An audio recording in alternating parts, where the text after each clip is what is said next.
قصوِ امام جن کا ہے اس میں جلی علی، اللہ کی طرف سے ملا ہے لقب نقی، صورت میں جن کی باپ قطع حسن منجلی، سیرت میں جن کی آئی نظر سیرت نبی۔ السلام علیکم ورحمۃ اللہ وبرکاتہ۔ سب سے پہلے آپ سبھی حضرات کی خدمت میں آج کے اس بابرکت مناسبت یعنی ولادت امام علی النقی علیہ الصلاۃ والسلام، امام ہادی علیہ الصلاۃ والسلام کی مبارکبادی پیش کرتے ہیں، اور پھر آپ کی طرف سے اپنی طرف سے امام عصر عجل اللہ تعالیٰ فرجہ الشریف کی خدمت میں بھی ہدیہ تبریک پیش کرتے ہیں۔ جیسا کہ آپ کو معلوم ہے کہ ہمارا پروگرام کلام الہی سے آغاز ہوتا ہے، لہٰذا آج کے اس پروگرام کو بھی قرآن مجید کی تلاوت سے شروع کرتے ہیں۔ اللہم صل علی محمد وآل محمد۔ اعوذ باللہ من الشیطان الرجیم، بسم اللہ الرحمن الرحیم۔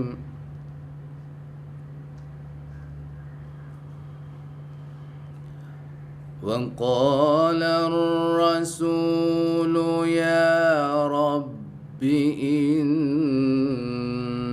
قوم اتخذوا هذا القرآن مهجورا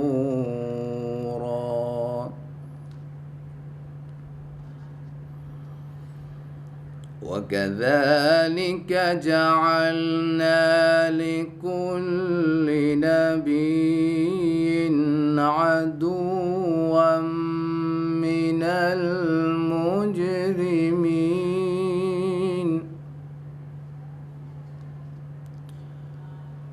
وكفى بربك هاديا ونصيرا۔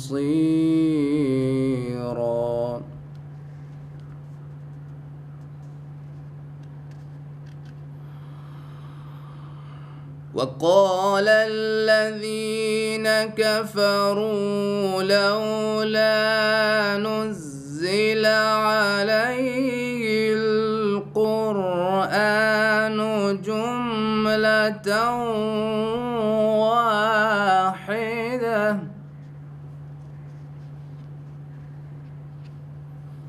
كذلك لنثبت به فؤادك كذلك لنثبت به فؤادك ورتلناه ترتيلا۔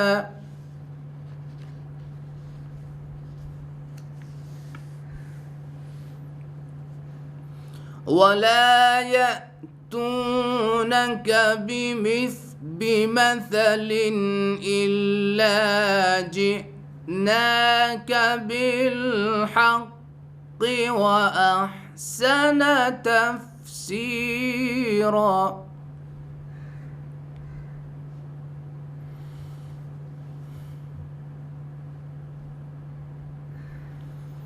الذين يحشرون على وجوههم إلى جهنم أولئك شر مكانا وأضل سبيلا۔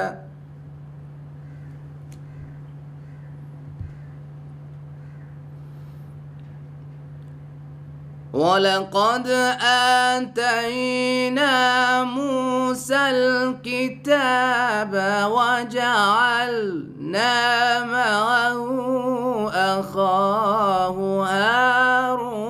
هارون وزيرا.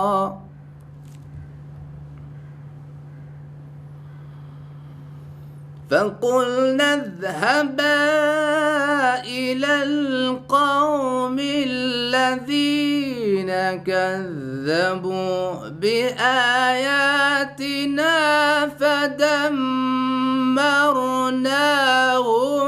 تدميرا.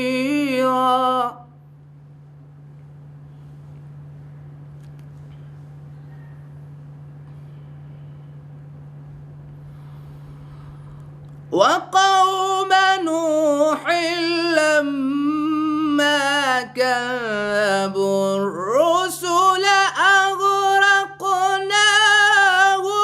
وجعلناهم للناس آية.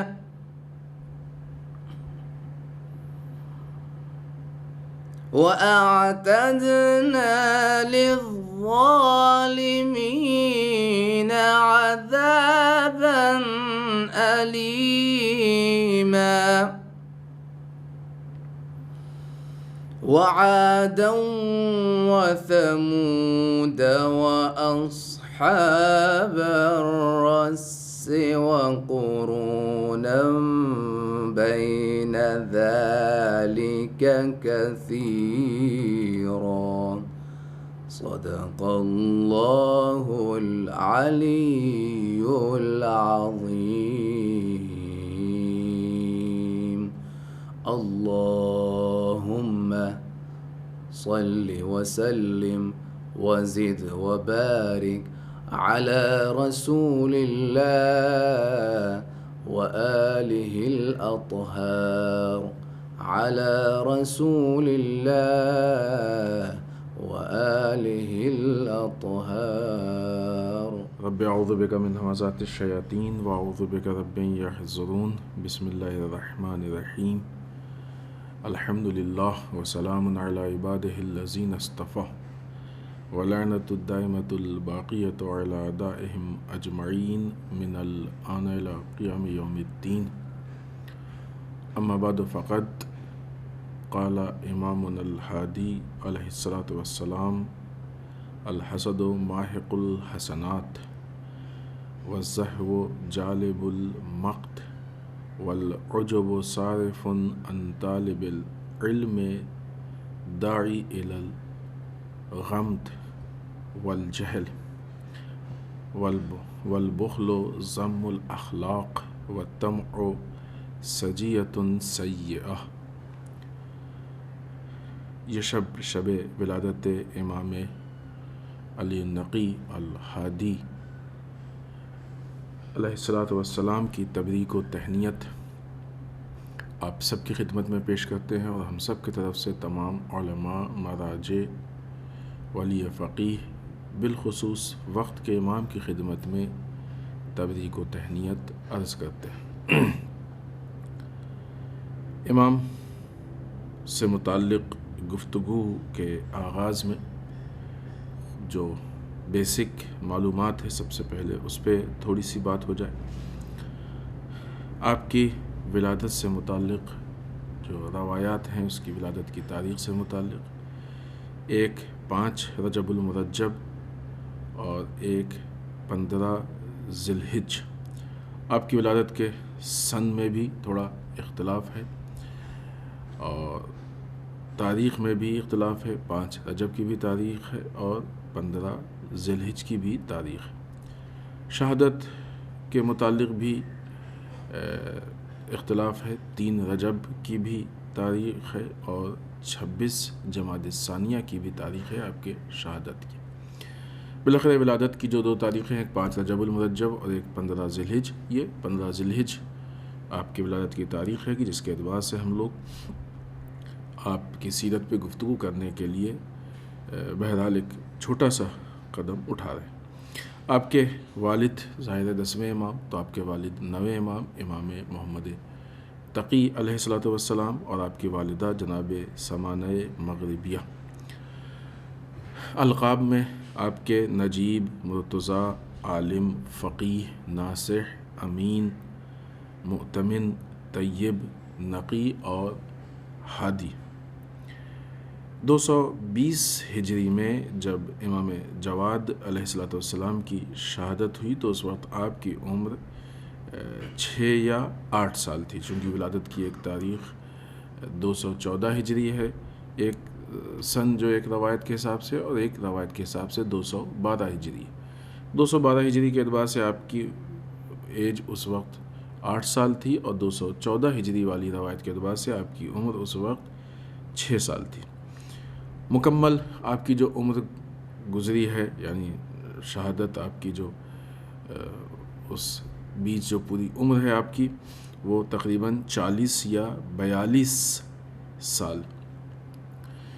اس درمیان آپ نے جو حالات دیکھے ہیں اور جن شقی یا یوں کہا جائے کہ بدترین حکمران کا سامنا کیا ہے، یہ وہ حکمران تھے کہ جو ائمہ اطہار یا یوں کہا جائے خود امام ہادی علیہ السلام پہ بے انتہا اور بھرپور ظلم کر رہے تھے، اس طریقے سے کہ ظلم میں کوئی کمی نہ رہ جائے۔ اور یہ ساری چیزیں صرف اس لیے تھیں کہ امام دین کو فروغ نہ دے سکے، لوگوں کے اندر بیداری نہ پیدا ہونے پائے، لوگوں کے شعور بلند نہ ہونے پائیں، لوگوں کے اندر بصیرت نہ پیدا ہونے پائے، لوگ غفلت سے بیدار نہ ہونے پائیں، لوگوں کے پاس علم نہ آنے پائے، لوگوں کے پاس دینداری و تقوی نہ آنے پائے۔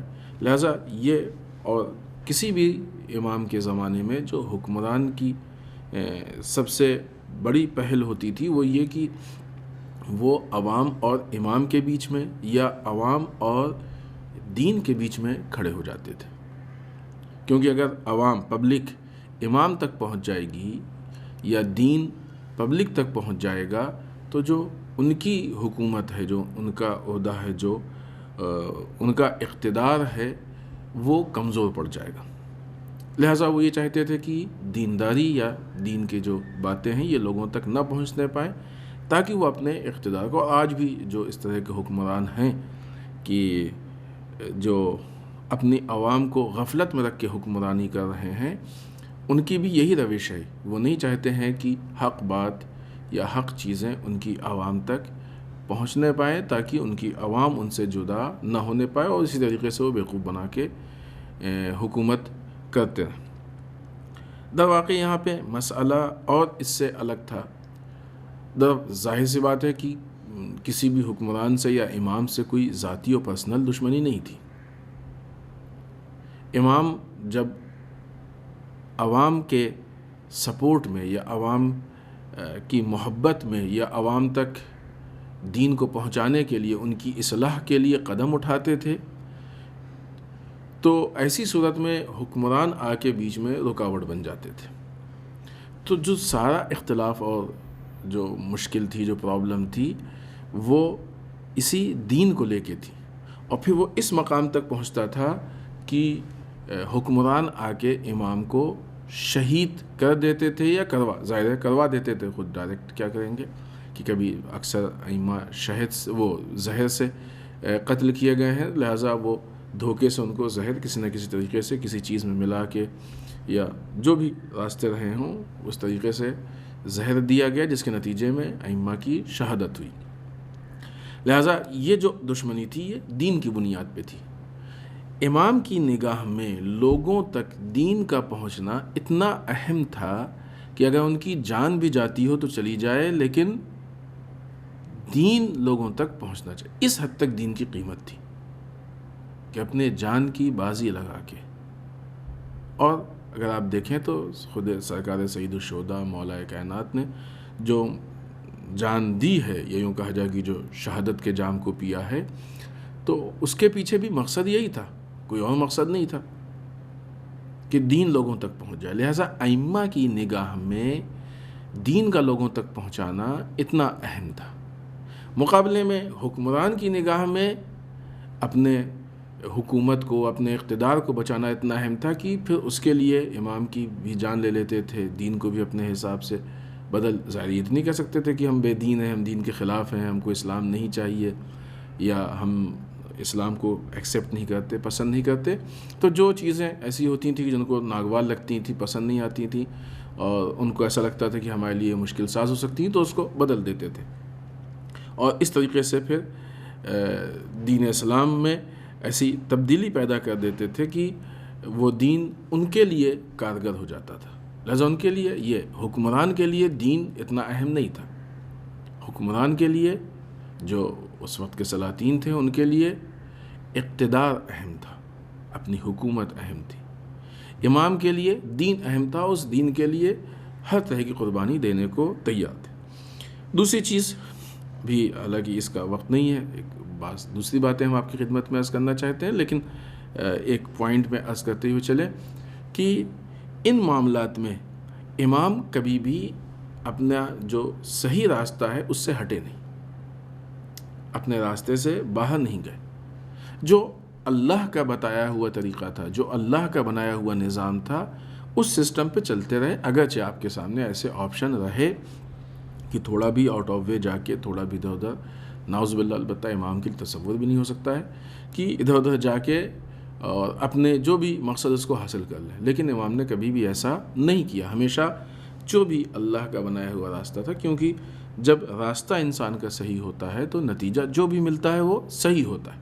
خوب اس چیز پہ اگر انسان کا ایمان پیدا ہو جائے تو بہت بڑی چیز ہے، کیونکہ بہت سے ایسے مواقع ہوتے ہیں کہ جہاں پہ انسان راستے میں ہی تھوڑا سا جو ہے وہ ادھر ادھر کر دیتا ہے. نتیجہ یہ ہوتا ہے کہ پھر جو اس کا رزلٹ ملنا ہوتا ہے وہ رزلٹ اللہ کی مرضی کے مطابق نہیں ہوتا ہے، جو ہمارے لیے مفید نہیں ہوتا. وقتی طور پہ ہو سکتا ہے کہ ہم کو سکون مل جائے، ہمیں اچھا لگ جائے، لیکن لانگ ٹرم میں وہ ہمارے لیے پائیدار نہیں ہوتا ہے، وہ ہمارے لیے فائدہ مند نہیں ہوتا ہے. لہٰذا ائمہ کی سیرت یہ رہی ہے کہ کبھی بھی وہ آؤٹ آف وے جا کے انہوں نے کوئی کام نہیں کیا. اپنا جو ایک راستہ تھا اس راستے پہ چلتے رہے. مشکلات آئیں، مصیبتیں آئیں، ظلم ہوا، جو کچھ ہوا انہوں نے بہت آسانی سے اس کو برداشت کیا اور اس میں ذرا بھی اف بھی نہیں کی، لیکن اپنے راستے پہ چلتے رہے اور کسی کی بھی یہ طاقت نہیں تھی کہ ان کو ان کے راستے سے ہٹا دے. پھر اس کے بعد اب جو اس قربانی کے نتیجے میں دین کا تحفظ ہوا، وہ ایسا تحفظ ہوا کہ آج 1400 سال گزر گئے لیکن کوئی دین کو ٹچ سے مس نہیں کر پایا. اور در واقع ان کا ہدف تو دین کی حفاظت تھا. لہٰذا اب دین محفوظ ہے. خوب، ہم نے پہلے بھی عرض کیا تھا کہ یہ ایک تفصیلی گفتگو ہے، انشاءاللہ کسی اور موقع پہ ہم نے اپنی گفتگو کے آغاز میں امام ہادی علیہ السلام کی ایک حدیث کو نقل کیا ہے کہ جس کا تعلق انسان کے اخلاق کے بعض اہم پوائنٹ سے ہے. پہلے ہم اس کا ترجمہ پیش کر دیں اور پھر اس کے بعد ایک ایک پوائنٹ پہ تھوڑی سی گفتگو کریں. اگرچہ بہت لمبی گفتگو ہوگی لیکن مختصر گفتگو کریں گے تو انشاءاللہ ساری باتیں آ جائیں گی. امام فرماتے ہیں کہ الحسد و ماحق الحسنات، حسد نیکیوں کو مٹا دیتا ہے، نیکیوں کو، اس کی جو ویلو ہے، جو ارزش ہے، اس کو نابود کر دیتا ہے، ختم کر دیتا ہے. والزحو جالب المقت، اور تکبر یا خودخواہی جو ہے یہ عداوت اور دشمنی کو بڑھاتی ہے. والعجب صارف عن طلب العلم داعی الی الغمط والجہل، اور عجب یا خودبینی، خود پسندی، جہاں آدمی اپنے کو سمجھتا ہے کہ بس ہم ہی سب کچھ ہیں اور ہم جو کر رہے ہیں ایک دم پرفیکٹ ہے، ہم جو کر رہے ہیں ایک دم صحیح ہے، تو یہ عجب یا خودبینی یہ علم کے حاصل کرنے میں رکاوٹ ہوتی ہے، جس کے نتیجے میں انسان جو ہے وہ پستی، جہالت تک پہنچ جاتا ہے. والبخل و ذم الاخلاق، اور بخل بدترین اخلاق ہے، بخل یعنی کنجوسی. والطمع سجیۃ سیئہ، اور طمع کہتے ہیں لالچ کو. لالچ ایک ایسی خصلت ہے کہ جو برائی میں شمار ہوتی ہے اور ناپسند ہے، اچھی نہیں سمجھی جاتی ہے. لہٰذا یہ وہ صفات ہیں یا اخلاقی برائیاں ہیں، پرابلمز ہیں کہ جن کو امام نے ہمارے سامنے رکھا ہے. امام کے اقوال مختلف چیزوں سے متعلق ہیں اور امام نے اخلاق پہ بھی کافی گفتگو کی ہے، اس کے علاوہ بہت سارے مسائل پہ گفتگو کی ہے. انشاءاللہ اگر وقت رہا تو ایک آدھ پوائنٹ ہم دوسرے اس پہ بھی، لیکن پہلے ہم اس حدیث پہ گفتگو کر لیتے ہیں. سب سے پہلی چیز کی جس پہ امام نے گفتگو کی ہے اس میں، اور جو پوائنٹ ہمارے سامنے آشکار کیا ہے، وہ حسد کا ہے. حسد جو ہے وہ انسان کے ثواب یا انسان کی جو نیک کاموں کی ارزش جو ویلو ہوتی ہے اس کو ختم کر دیتا ہے۔ حسد کے لیے بہت ساری حدیثیں ہیں کہ حتیٰ حسد کے لیے یہاں تک روایات میں ہے کہ حسد اسی طریقے سے ایمان کو کھا جاتی ہے جس طریقے سے آگ لکڑی کو کھا جاتی ہے۔ حسد یعنی جب انسان دوسرے کی اچھائیوں کو دیکھ کے جلتا ہے، اچھا اس کی اتنی انکم ہے، ارے کچھ گڑبڑ کیا ہوگا، اس کا مکان اتنا اچھا ہے تو وہ دیکھ کے جلن، اس کی جو ہے کوئی بھی کپڑا اچھا ہے، فلاں چیز اچھی ہے، تو ایک دیکھ کے جو جلن ہوتی ہے تو اس کو کہتے ہیں حسد۔ یہ حسد انسان کے لیے، اس کے لیے نقصان دہ نہیں، جس کو دیکھ کے جل رہا ہے اس کے لیے نقصان دہ نہیں ہے۔ جو جل رہا ہے اس بات جو جلے گا اسی کے لیے نقصان دہ ہوگی، تو اسی کے لیے نقصان دہ، وہ تو اپنی زندگی گزار رہا ہے، ارے وہ اتنی تیز ترقی کیوں کر رہا ہے، وہ اتنی آگے کیوں بڑھ رہا ہے، اس کا کاروبار اتنا اچھا کیوں جا رہا ہے، اس نے تو مثلاً جو ہے وہ یہ بھی لے لیا، وہ بھی لے لیا، مکان لے لیا، گاڑی لے لی، فلاں لے لیا، فلاں۔ ظاہر سی بات حسد جو ہے وہ عام طور سے مال دنیا سے متعلق ہوتی ہے، مادیات سے متعلق ہوتی ہے، تو کتنی عجیب بات ہے کہ اس چیز کو دیکھ کے ہم جل رہے ہیں کہ جو خود باقی رہنے والی نہیں ہے، چاہے ہمارے پاس ہو یا اس کے پاس ہو، بہت دوام نہیں، باقی رہنے والی نہیں، لیکن اس کی بنیاد پہ جل کے جو اپنی چیز ہم ضائع کر رہے ہیں یہ باقی رہنے والی ہے۔ خب بعض اوقات جو ہے وہ روحانی یا یوں کہا جائے کہ مانوی چیزوں میں بھی حسد ہوتی، چونکہ معاشرے میں مادیات غالب ہیں لہٰذا اس پہ زیادہ حسد ہوتی ہے، لیکن مانوی چیزوں میں بھی ہوتی ہے، اور اس طرح سے کبھی کسی کے علم کو لے کے حسد ہوتی ہے، کبھی کسی کے عمل کو لے کے، کبھی بہت ساری چیزیں ہیں کہ جن کو لے کے حسد، کسی بھی شکل میں کسی بھی چیز سے حسد ہو تو حسد نقصان دہ ہے۔ جو حسد کرتا ہے اس کے لیے، جس سے کی جاتی ہے اس کے لیے حسد نقصان دہ نہیں ہے۔ دوسری چیز، خود حسد کی پہچان یہ ہے کہ حسد ہمیشہ چھوٹا بڑے سے کرتا ہے، کبھی بھی بڑا چھوٹے سے حسد نہیں کرے گا۔ وہ انسان کی جس کے پاس کوئی بھی چیز مثلاً 10 عدد ہے، وہ 5 والے سے حسد نہیں کرے گا، ہمیشہ 5 والا 10 والے سے کرے گا۔ لہٰذا بعض اوقات اگر نہ بھی ہو کم، اور یہ اس طرح سے دیکھیں تو اس کا مطلب یہ ہے کہ جو حسد کر رہا ہے اس نے اپنے آپ کو چھوٹا بنا لیا، یا اپنے کو چھوٹا سمجھ رہا ہے، یا اپنے چھوٹے ہو جانے کا اس کو خطرہ ہے، اس لیے وہ حسد کر رہا ہے۔ اور یقیناً ہو جائے گا، اس لیے کہ حسد کرتے ہی وہ خود بخود، اگر نہیں تھا اب تک چھوٹا تو خود بخود چھوٹا ہو گیا ہے، کیونکہ اس نے حسد کر کے یہ ثابت کر دیا کہ ہم چھوٹے۔ خب چونکہ یہ جتنے ہیں تقریباً 5 اخلاقی برائیاں ہیں، اگر ہر ایک پہ تفصیلی گفتگو کی جائے تو کم سے کم آدھا ایک گھنٹہ کم سے کم اس پہ گفتگو ہو، لیکن اتنا جو ہے وہ اس موقع پہ اتنی باتیں نہیں ہو سکتی، لہٰذا ہم مختصر میں سارے پوائنٹس۔ دوسری چیز کہ جو امام نے اپنی اس حدیث میں بیان کی ہے، یا یوں کہا جائے کہ دوسرا وہ پوائنٹ کہ جو اخلاقی پوائنٹ ہے، یا یوں کہا جائے کہ اخلاقی بیماری ہے کہ جو عام طور سے لوگوں کے اندر ہوتی ہے، جس کی طرف امام نے متوجہ کرایا ہے، وہ یہ کہ تکبر۔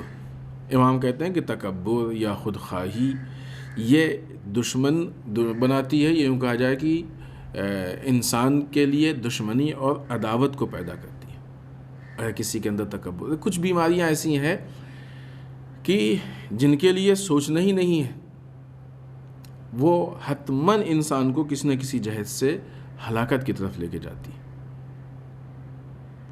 اگر انسان ظلم کر رہا ہے تو خوب وقتی طور پہ ہو سکتا ہے کہ اس کو سکون مل جائے اور ہم نے یہ کر دیا وہ کر دیا۔ اگر انسان تکبر کر رہا ہے، اگر انسان کے اندر عجب ہے کہ آگے اس پہ بات آئے گی خود پسندی، یا اگر انسان کے اندر حسد ہے، تو یہ ایسے صفات ہیں کہ جو انسان کو تباہی اور بربادی کی طرف لے کے جاتے ہی جاتے ہیں۔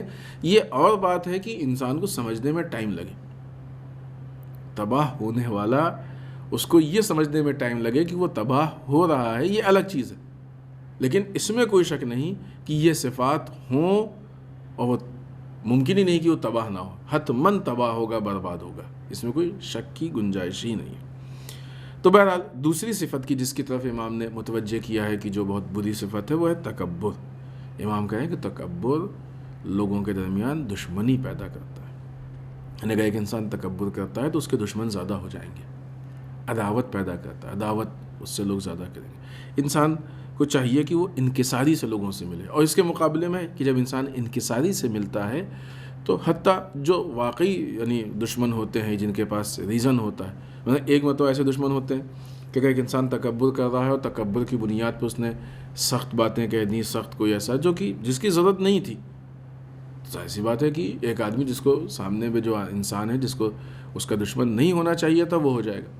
لیکن بعض اوقات انسان تکبر نہیں کرتا ہے، لیکن اس کا فریضہ ہے، ذمہ داری ہے کہ ایک سخت قدم اٹھائے، اور اس کی بنیاد پہ کوئی اس کا دشمن ہو گیا، لیکن اگر اس کے اندر انکساری کی صفت موجود ہے تو جو دشمن ہو بھی گیا ہے اس کا بھی دل نرم ہو جائے گا، اس کی بھی دشمنی کم ہو جائے گی، یا حد اقل اس کو بہت زیادہ دشمنی نکالنے کا موقع نہیں ملے گا، سوائے اس کے کہ اب وہ ایک دم کمر کس لے کہ نہیں ہم کو تو مثلاً یہ کرنا ہی کرنا ہے۔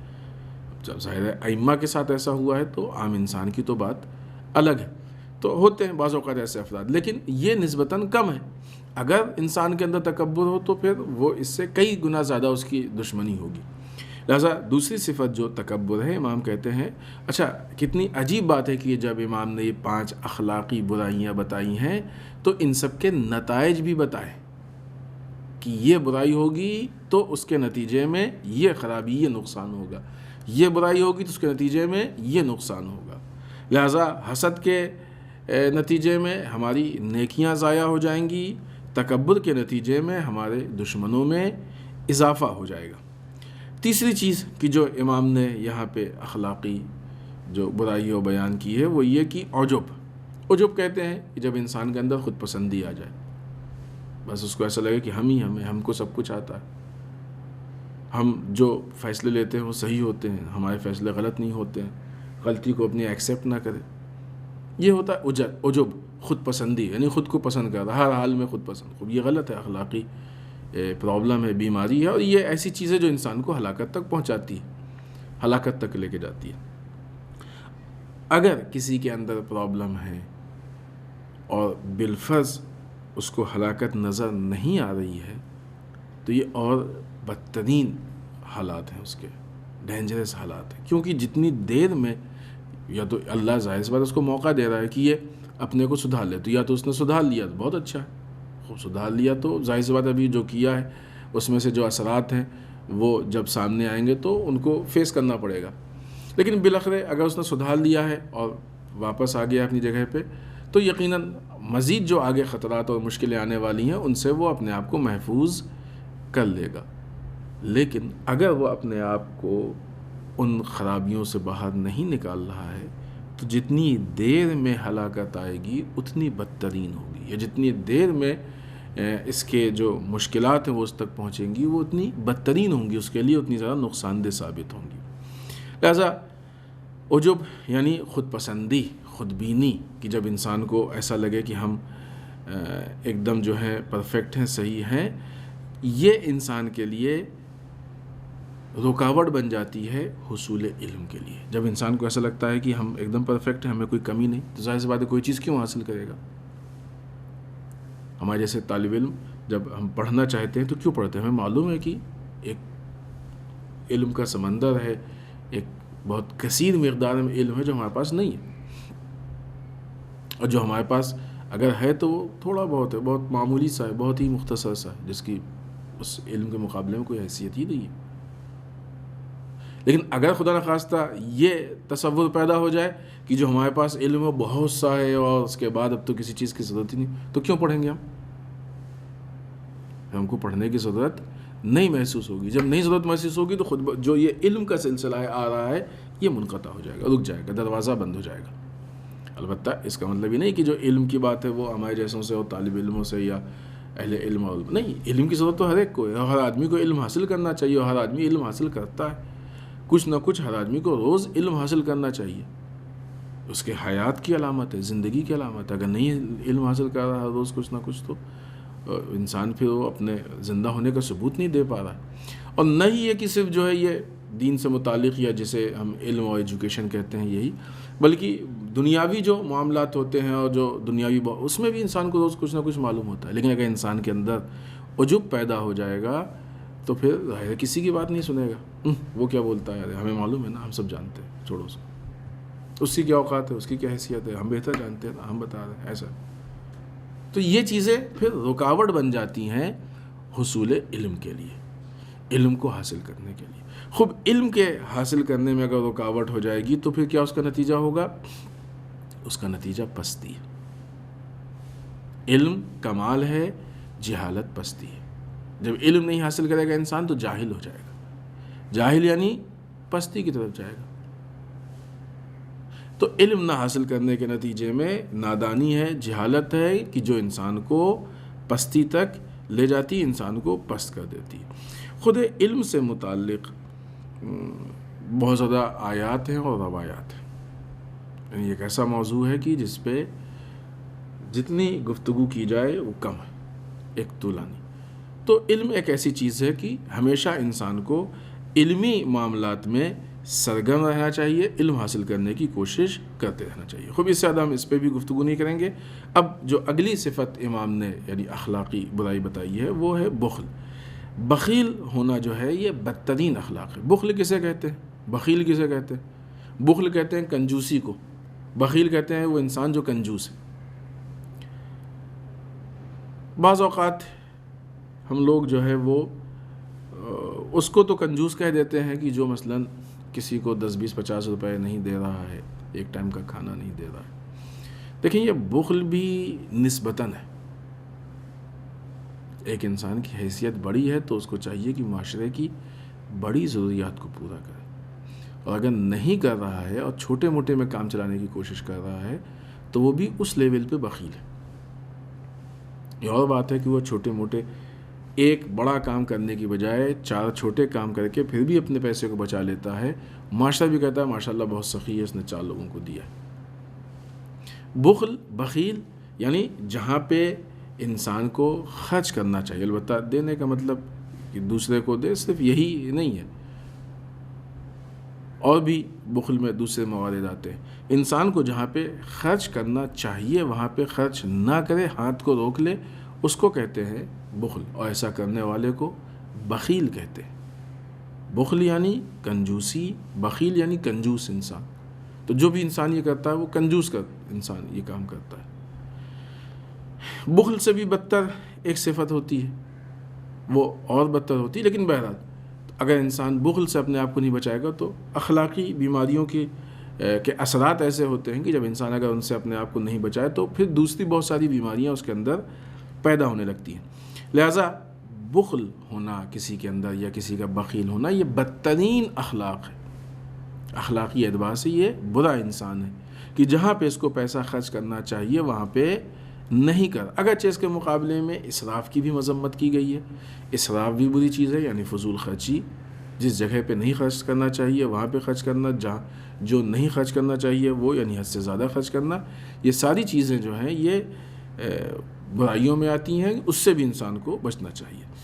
آخری صفت کی جس کو امام نے یہاں پہ بیان کیا ہے وہ ہے لالچ۔ لالچ بھی نسبتاً ہوتی ہے۔ ایک وہ انسان کی جو مالی اعتبار سے چھوٹا ہے اس کو چھوٹی چیزوں کی لالچ ہوتی ہے، لیکن جو بڑے معیار پہ ہے اس کو بڑی چیزوں کی لالچ ہوتی ہے۔ لالچ الگ الگ چیزوں کی ہوتی ہے، ضروری نہیں کہ ہمیشہ لالچ پیسے کی ہی ہو، بہت سی چیزوں کی ہوتی ہے۔ مادیات میں کبھی انسان کو شہرت کی لالچ ہوتی ہے، کبھی واہواہی کی لالچ ہوتی ہے، کبھی تعریف کی لالچ ہوتی ہے، کبھی اقتدار کی لالچ ہوتی ہے، الگ الگ چیزوں کی لالچ ہوتی ہے، صرف پیسے کی لالچ نہیں ہوتی ہے۔ امام فرما رہے ہیں کہ لالچ ایک ایسی خصلت ہے کہ جو ناپسند ہے، بری ہے، جو اچھی نہیں شمار کی جاتی ہے۔ جس کے اندر یہ صفت پائی جائے گی تو وہ ظاہر سی بات ہے کہ وہ انسان اچھا انسان نہیں ہوگا، برا انسان ہوگا، اور وہ ظاہر سی بات جب انسان برا ہوگا تو بری نگاہ سے دیکھا جائے گا۔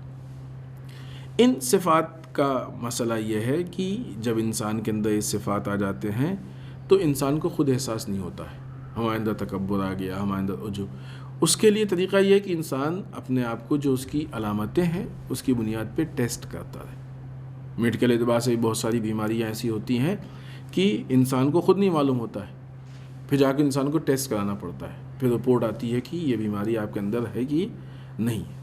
لہٰذا یہ جو اخلاقی بیماری ہیں اس کے لیے کسی لیب میں جانے کی ضرورت نہیں ہے، اس کے ٹیسٹ بھی بتائے گئے ہیں، اور چونکہ وہ علامتیں ہیں، اگر انسان اس کی علامتوں کو اپنے اندر دیکھنا شروع کر دے تو خود بخود ان بیماریوں سے بچنے کی پریکٹس کرے، ان بیماریوں سے اپنے آپ کو الگ کرنے کی پریکٹس۔ لہٰذا انسان اس کی علامتوں کو دیکھتے ہوئے اس کو ٹیسٹ کر کے یہ طے کر سکتا ہے. ورنہ اگر انسان ان بیماریوں سے اپنے آپ کو نہیں بچائے گا تو پھر یہ بیماری انسان کو خود نہیں دکھتی ہے لیکن دوسروں کو دکھتی ہے، جس کے نتیجے میں انسان بے عزت ہوتا ہے، ذلیل ہوتا ہے، رسوا ہوتا ہے، لوگ پیٹھ پیچھے اس کی برائی کرتے ہیں. خوب اگر کوئی منہ پہ کہے تو ظاہر سی بات ہے کہ مثلا اگر کسی میں عجب ہے، تکبر ہے، اس سے منہ پہ کہہ دیا جائے کہ مثلا آپ کے اندر یہ پرابلم ہے تو برا مان جائے گا، اس کے انانیت پہ چوٹ پہنچتی ہے. لہٰذا لوگ منہ پہ نہیں کہتے ہیں، اور جب منہ پہ نہیں کہیں گے تو پیٹھ پیچھے اور کہیں گے.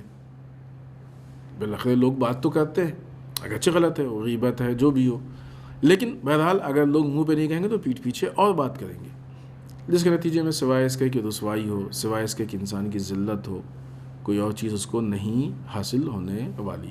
لہذا انسان ان بیماریوں کو محسوس کرے اور محسوس کرنے کے بعد اس کو دور کرنے کی بھرپور کوشش کرے. امام علیہ السلام نے اپنے زمانے میں جو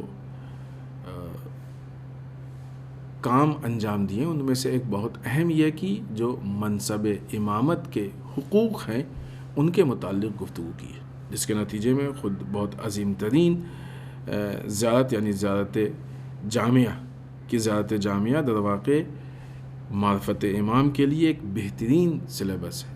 اس سے پہلے بھی ہم نے کسی موقع پہ یہ جملہ عرض کیا، امام کی معرفت کے لیے زیارت جامعہ بہترین سلیبس ہے. ہم آپ سے گزارش کریں گے کہ زیارت جامعہ یعنی ترجمہ اس کا پڑھیں تاکہ یہ معلوم ہو کہ اس دنیا کے سسٹم میں امام کی کیا حیثیت ہے، کیا مقام ہے امام کا، یا امام کی ضرورت کیسی ہے. اس زیارت میں ان چیزوں کو بیان کیا گیا ہے. چونکہ وہاں پہ منصب امامت کو لے کے اس طرح کے پرابلمز تھے، لہٰذا امام نے آ کے زیارت جامعہ کے ذریعے سے ان باتوں کو پہنچائیے. حتیٰ امام علی نقی علیہ السلام نے خود امامت کی تبلیغ کی خاطر زیارت کی طرف توجہ دلائی ہے کہ لوگ زیارت پہ جائیں. خود زیارت کا مطلب صرف یہ نہیں ہے کہ جا کے انسان دیکھے کہ یہ حرم ہے، یہ روضہ ہے، یہ قبر ہے، یہ دروازہ ہے، یہ جالی ہے. نہیں، زیارت کا پورا ایک فلسفہ ہوتا ہے. انسان فلسفے کو فالو کرے تو پھر تبدیل ہو کے آتا ہے، وہ ایک الگ اپنی گفتگو ہے. حتیٰ خود جب امام ہادی علیہ السلام، علی نقی علیہ السلام، امام حضرت علی امیر المومنین علیہ السلام کی زیارت کے لیے تشریف لے گئے تو آپ نے ان کلمات سے زیارت پر السلام علیکہ یا ولی اللہ انت اول مظلوم و اول من غصب حقہ، اور آگے بھی جملے ہیں بعض. السلام علیکہ یا ولی اللہ، اے اللہ کے ولی آپ پہ ہمارا سلام. انت اول مظلوم، آپ اولین مظلوم ہیں، سب سے پہلے وہ انسان ہے کہ جس پہ ظلم کیا گیا. وہ اول من غصب حقہ، اور سب سے پہلے وہ انسان ہے کہ جس کے حق کو غصب کیا گیا، یعنی وہ جو منصب امامت کو غصب کیا گیا، جو امام علی علیہ السلام کے عہدے کو اور حق کو غصب کیا گیا ہے. در واقع دنیا کی ساری بدبختی اور پرابلم کا جو اصل سرچشمہ ہے وہی، ورنہ اگر اسلام اپنے پورے سسٹم کے ساتھ اسی نظام سے چلتا ہوتا تو آج دنیا بہت ہی پرامن ہوتی اور بہترین ماحول سے گزر رہی ہوتی. لیکن جن لوگوں نے اس نظام کے بیچ میں رکھنا ڈالا ہے اور حق کو غصب کیا ہے، در واقع انہوں نے نہ یہ کہ صرف امام پہ ظلم کیا ہے بلکہ کائنات پہ ظلم کیا ہے. اور اس کا افسوس معصومین میں ہر ایک کو رہا ہے. ہر ایک نے اس بات کی کوشش کی ہے کہ حق کو واپس لیا جائے یا جس کا حق ہے اس کو واپس دلایا جائے. لہذا امام کی سیرت کے جو یہ پہلو ہیں ان میں سے مثلا یہ خود اخلاقی جو پہلو بیان کیے ہیں یا امام کی معرفت سے متعلق جو گفتگو کی ہے، انشاءاللہ یہ پہلو ہمارے اپنے خود کردار کو، ہمارے اپنی زندگی کو تبدیل کریں گے اور بہتر سے بہتر ہم اپنی زندگی کو بنانے کی کوشش کریں. والسلام علیکم ورحمۃ اللہ وبرکاتہ.